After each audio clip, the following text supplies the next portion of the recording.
Lihat segitiga dengan mata terputus. Kenapa diputus? Karena belum tiba saat sang mata satu datang memimpin kita. Kapan waktunya? Nanti kalau lahir sapi merah. Ternyata sapi merahnya sudah lahir. Ya, berarti kedatangan sang mata satu telah dekat. Artinya negara dunia di New World Order yang mereka cita-citakan, Novus Ordo Seclorum, akan sempurna. Berarti ada kemungkinan di zaman kita Dajjal keluar.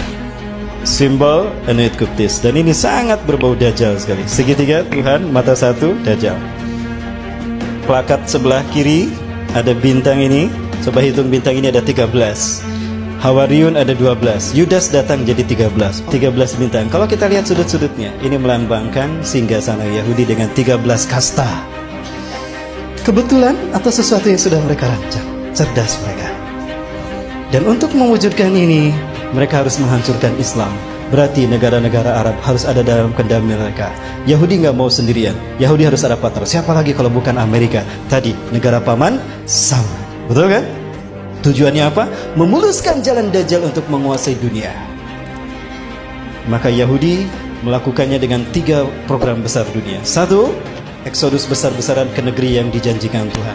Melalui resolusi Atul Balfour, Menlu Inggris yang diperbudak Yahudi oleh Rothschild atau Rockefeller, mereka mengeluarkan resolusi Atul Balfour yang isinya mengizinkan Yahudi untuk hijrah ke Palestina. Maka sejak saat itu mereka hijrah setiap 2 minggu sekali 1.000 orang ke tanah Palestina. Kenapa harus Palestina? Karena Palestina adalah jantung dunia. Dia menghubungkan 3 benua. Palestina menghubungkan benua Afrika, Eropa dan Asia. Maka siapapun yang menguasai Palestina, dia menguasai dunia. Yahudi ingin menguasai dunia, maka Palestina harus mereka kuasai. Itu program mereka. Maka di Palestina tahun 14 Mei 1948 mereka mendeklarasikan, memproklamirkan berdirinya Israel di tanah Palestina. Dan yang terakhir setelah mereka punya negara, mereka menanamkan hegemoni ke seluruh dunia, the New World Order. Siapa penggagas mereka? Inilah Hizbus Syaitannya mereka.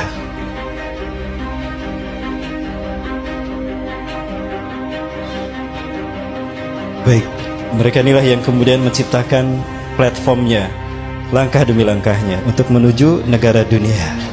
Apa negara dunia itu? The New World Order tadi. Dalam mata uang $1, Novus Ordo Seclorum. 1. Dunia dalam pemerintahan tunggal mereka. Siapa? Yahudi. Maka negara-negara di seluruh dunia harus sejalan dengan agenda Yahudi. Artinya mereka harus menjadi shadow government-nya Yahudi. Betul? Bertentangan dengan agenda Yahudi, habis mereka. Lihat Irak, lihat Mesir, lihat Afghanistan, lihat Suriah, lihat Palestina, lihat Yaman. Maka negara yang tersisa adalah negara yang pro kepada mereka. Saya buktikan tidak lama lagi. Maka mereka menciptakan shadow government. Demokrasi, itu virus yang mereka sebarkan agar negara di dunia ada dalam kendali mereka. Divide, dipecah belah, et impera, lalu mereka kuasai. Itu strategi klasik mereka. Lalu mereka menciptakan sistem politik demokrasi tadi. Ekonomi kapitalisme yang ribawi, dolar. Hari ini kita tidak bisa mengklaim kalau kita sudah syariah dengan sistem ekonomi dan perbankan kita. Tidak bisa.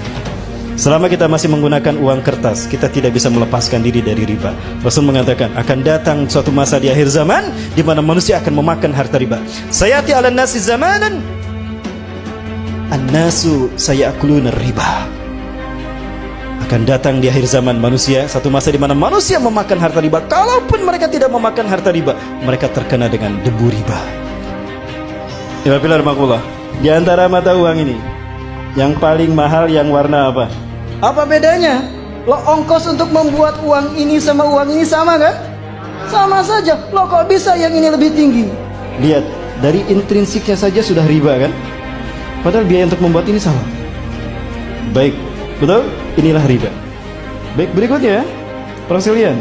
Waktu saya masih SD, 2000 bisa kebeli baju 1 setel. Betul tidak? Waktu saya masih SD, 35 tahun yang lalu. Saya sudah 40, kepala 4 sekarang. 35 tahun yang lalu ini kebeli 1 setel baju. Sekarang inflasi kan? Lalu bagaimana dengan dinar? Rasulullah pernah memerintahkan Ali bin Abi Thalib, kamu ke pasar kambing, beli kambing 1. Harga kambing di zaman Rasulullah 14 abad yang lalu, 1400 tahun yang lalu, 1 dinar. Ali datang ke pasar kambing, pulang. Kenapa Ali yang disuruh? Karena Ali adalah sahabat terhebat dalam memilih kambing yang sehat dan dagingnya gemuk dan bagus kualitasnya.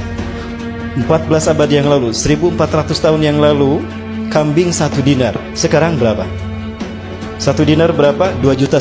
Kebeli kan kambing? Bayangkan 1400 tahun tidak mengalami inflasi. Nah ini 35 tahun inflasinya sudah berapa kali lipat. Demi Allah. Begini mereka cara menguasai dunia. Dajjal.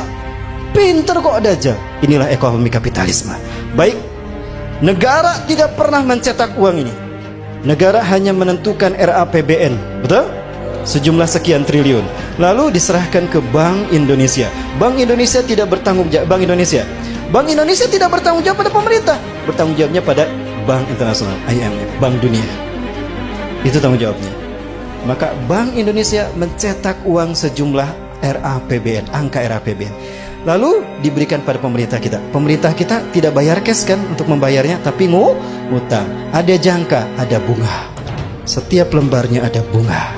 Artinya siapapun yang memegang uang ini di dompetnya siap dengan bunganya. Apa itu bukan riba? Jadi jangan mengaku syariah kalau masih menggunakan ini.